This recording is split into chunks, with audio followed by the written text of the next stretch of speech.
حضرات گرامی قدر، انسان جملہ انسانوں کی بات ہے، ایک لفظ ادا کرنے سے اللہ اس کو اسلام کی طاقت دیتا ہے۔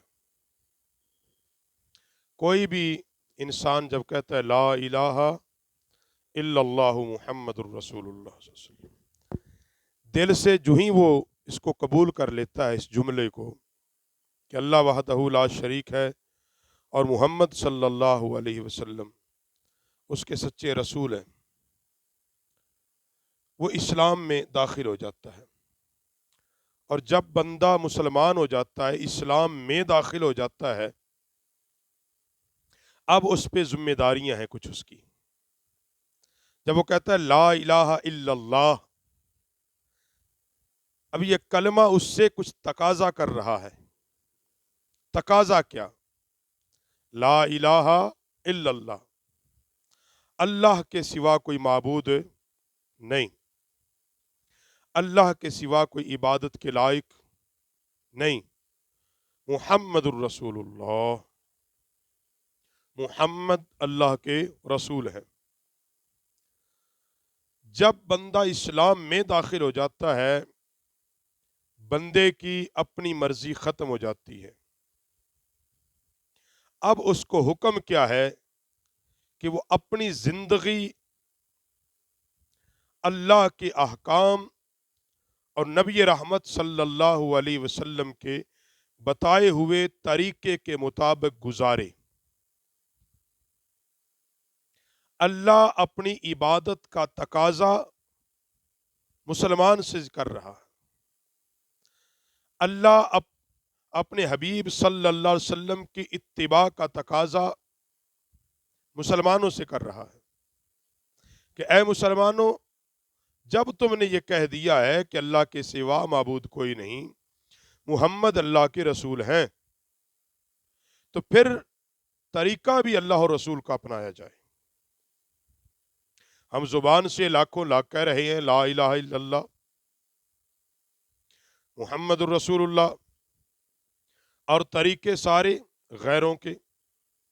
نبی رحمت صلی اللہ علیہ وسلم نے فرمایا کہ مسلمان کی مثال، بندہ مومن کی مثال ایسے ہی ہے جیسے کسی اونٹ کو نکیل ڈالی ہو اور نکیل کی رسی کو اس کا مالک پکڑ کے آگے آگے چل رہا ہو۔ جدھر جدھر مالک چلتا ہے اونٹ ادھر ہی چلتا ہے۔ اونٹ پھر اپنی مرضی اس کی ختم ہو جاتی ہے کیونکہ اس کی ناک میں مالک نے نکیل ڈال دی ہے۔ بندہ مومن بھی جب اللہ اور اس کے رسول کے حکم کے آگے سر بسجود ہوتا ہے، کلمہ پڑھ لیتا ہے، اسلام قبول کر لیتا ہے، اب اسلام اور کلمہ اس کی نکیل ہے، اب اس کی مرضی نہیں ہے، وہ وہی کرے گا جو اللہ اور رسول اس کا رسول صلی اللہ علیہ وسلم چاہ رہے ہیں۔ اس کی مرضی کے سوا کوئی کام نہیں ہو سکتا۔ دیکھنا یہ ہے بحیثیت مسلمان، میں نے، آپ نے، ہم سب نے، کیا ہم نے کلمے کا تقاضا پورا کیا ہے؟ اللہ کی منشا ہے کہ ہم اس کے مطابق زندگی گزار رہے ہیں؟ ہم شکوے تو کرتے ہیں کہ اللہ نے مجھے رزق نہیں دیا، اللہ نے مجھے بیماری کیوں دی، میرے ساتھ ایسا کیوں ہو گیا، کہ اللہ نے میرے ساتھ ہی ایسا کرنا تھا۔ کیا ہم نے اس کا دوسرا حصہ دیکھا کہ میں نے اللہ کے احکام کی پاسداری کتنی کی ہے؟ اللہ کے حکم پر اپنا سر کس قدر جھکایا ہے؟ جنہوں نے صرف زبان سے کلمہ پڑھا تھا اور دل سے نہیں پڑھا تھا، اسلام نے ان کو منافق کہا یہ منافق ہے، زبان سے کچھ کہتے ہیں اور دل کے اندر کچھ اور ہے۔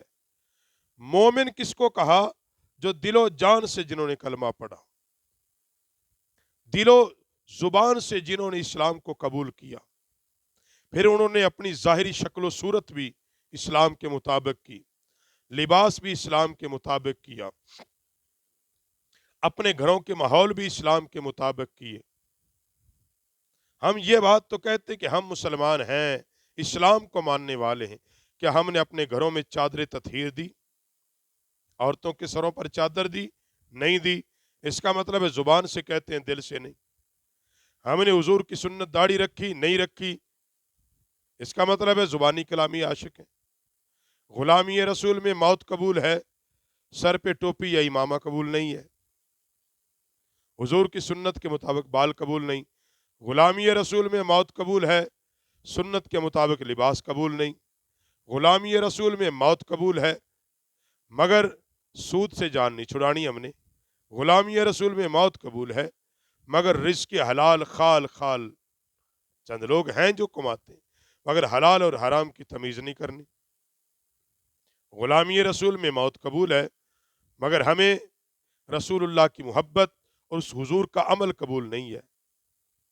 یعنی ہم چاہتے ہیں کہ کلمہ پڑھنے کے بعد بھی ہر اس چیز کو دین بنا دیں جو ہماری خواہشات اور مرضی ہے۔ کلمے کا معنی کیا ہے؟ ایسے تو کافر بھی، ان کو بھی یاد تھا، وہ بھی کہتے تھے کہ اے نبی آپ کو ہم مکے کا سردار بنا دیتے ہیں، مگر شرط ایک ہی ہے، ہم جو کر رہے ہیں وہ کیا کر رہے تھے؟ جو ان کی خواہشات تھی اس کو وہ دین بنا رکھا تھا انہوں نے۔ بتوں کو پوجنا وہ اپنا اس کو دین سمجھتے تھے۔ چوری چکاری، ڈاکہ، راہزنی، سود خوری، شراب نوشی، قتال، جنگ، حرام کاری، ہر وہ چیز جو ان کے دماغ میں، جو ان کی جسمانی سکون کا باعث بنتی تھی، وہ کہتے تھے یہی دین ہے۔ وہ کہتے تھے اس کے خلاف آپ نہ بولو، ٹھیک ہے آپ اپنی عبادت کرتے رہو، ہمیں روکو ٹوکو نہیں، ہم آپ کا ادب و احترام کریں گے۔ مخالفت کب کی؟ جب حضور علیہ السلام نے فرمایا جو کچھ تم کر رہے ہو یہ سارے کا سارا جھوٹ ہے، سچ کیا ہے؟ لا الہ الا اللہ محمد الرسول اللہ۔